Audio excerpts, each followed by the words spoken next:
محترم سامعین کرام، السلام علیکم ورحمۃ اللہ وبرکاتہ۔ الحمدللہ رب العالمین والصلاۃ والسلام علی سید الانبیاء والمرسلین۔ قرآن پاک کے معجزات کے متعلق ہم نے غالب قرآن پاک کے 14 معجزات جو ہے سماعت فرمائے۔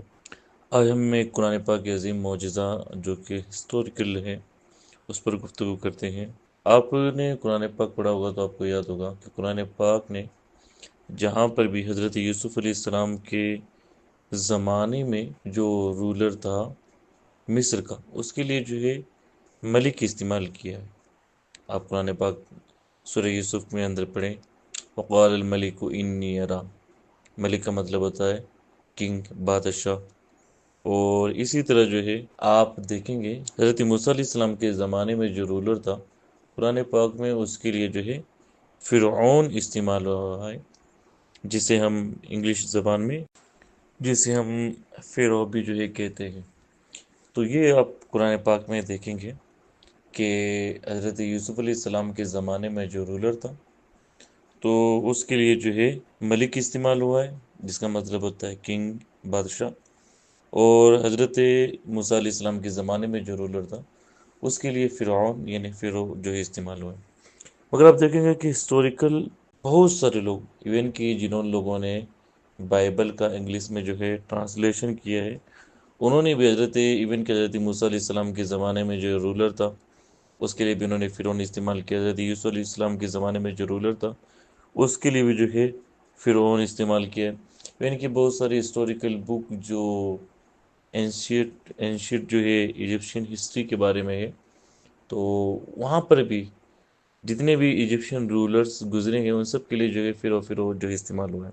مگر قرآن پاک نے حضرت موسیٰ علیہ السلام کے زمانے میں جو کنگ تھا اسی کے لیے صرف جو ہے فرعون کا لفظ استعمال کیا گیا، حضرت یوسف علیہ السلام کے زمانے میں جو تھا اس کے لیے نہیں۔ تو یہ ایک چیز ہے جو ڈفرینس ہے۔ اب میں آپ کو بات بتاتا چلوں کہ 1799 کے اندر یعنی 1799 کے اندر ایک پتھر جسے روسیٹا اسٹون بھی جو ہے کہا جاتا ہے، جو ابھی برٹش میوزیم میں جو ہے ابھی موجود ہے، تو اس کی جو زبان ہے وہ اینشینٹ گریک یعنی پرانی یونانی زبان کے، جسے ہم ہائیروگلیفک بھی جو ہے کہتے ہیں، تو وہ جو ہے زبان ہے۔ اس کے اندر یہ جو 1799 کے اندر جو پتھر ملا ہے، تو اس میں جب ہم دیکھیں گے تو اس کے اندر جو حضرت موسیٰ علیہ السلام سے پہلے کہ جو بادشاہ کے اس کا جو ذکر ہے، تو وہاں اس کے لیے صاف طور سے جو ہے کنگ استعمال جو ہے ہوا ہے، اور یہ وغیرہ استعمال نہیں ہوا ہے۔ تو یہ صاف طور سے قرآن پاک کی تائید کرتا ہے کہ جو نیو ڈائناسٹی آئی تھی اسی کے بادشاہوں کو جو ہے فرعون کہا جاتا تھا، اور اس سے پہلے جو ڈائناسٹی تھی، جو رولر تھی مصر کی، تو ان کے بادشاہوں کو جو ہے کنگ جو ہے کہا جاتا تھا۔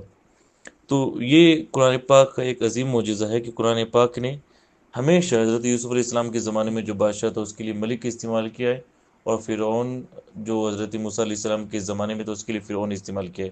جبکہ ایون کہ بائبل کا جن لوگوں نے انگلش ٹرانسلیشن کیا انہوں نے بھی سب کے لیے فرعون استعمال کیا۔ اور بہت سارے ہسٹورک جنہوں نے ایجپشین ہسٹری پہ جو کتابیں لکھی، انہوں نے جتنے بھی ایجپشین رولرز تھے سب کے لیے فرعون استعمال کیا۔ اور یہ ان سب کی غلطی تھی جو روسیٹا اسٹون جو 1799 کے اندر دریافت ہوا، جو ابھی بھی برٹش میوزیم میں، ان سے ان سب کی جو ہے غلطی ثابت ہو گئی۔ تو یہ قرآن پاک کا ایک عظیم معجزہ ہے کہ جس مسئلے میں بہت سارے لوگ ہسٹوریکل غلطی کر رہے تھے، قرآن پاک نے جو ہے ان کی غلطی جو ہے درست کی، اور یہ بتا دیا حضرت یوسف علیہ السلام کے زمانے میں بادشاہ وہ اور تھا، وہ فرعون نہیں تھا، یعنی وہ فرعون ڈائناسٹی سے نہیں تھا۔ حضرت موسیٰ علیہ السلام کے زمانے میں جو بادشاہ تھا، اور تو اس کی ڈائناسٹی کو جو ہے فرعون جو ہے کہا جاتا تھا۔ تو یہ بھی قرآن پاک ایک عظیم معجزہ ہے جو سمجھنے والوں کے لیے اس بات کی نشان کافی ہے۔ یقیناً کسی انسان کے لیے یہ چیز بتانا ہسٹوریکل کہ حضرت موسیٰ علیہ السلام کے زمانے میں بادشاہ جو اس ڈائناسٹی تھا، اور حضرت یوسف علیہ السلام کے زمانے میں بادشاہ اس ڈائناسٹی سے تھا، جس چیز کو لوگوں نے ابھی جا کر دریافت کیا ہے، اتنا پہلے بتانا جو کہ پاسبل نہیں، تو یہ بھی قرآن پاک ایک عظیم معجزہ ہے۔ رب تبارک و تعالیٰ ہم سب کو مل کے توفیق عطا فرمائے۔ استغفر اللہ ربی من کل ذنب و اتوب الیہ۔ السلام علیکم ورحمۃ اللہ وبرکاتہ۔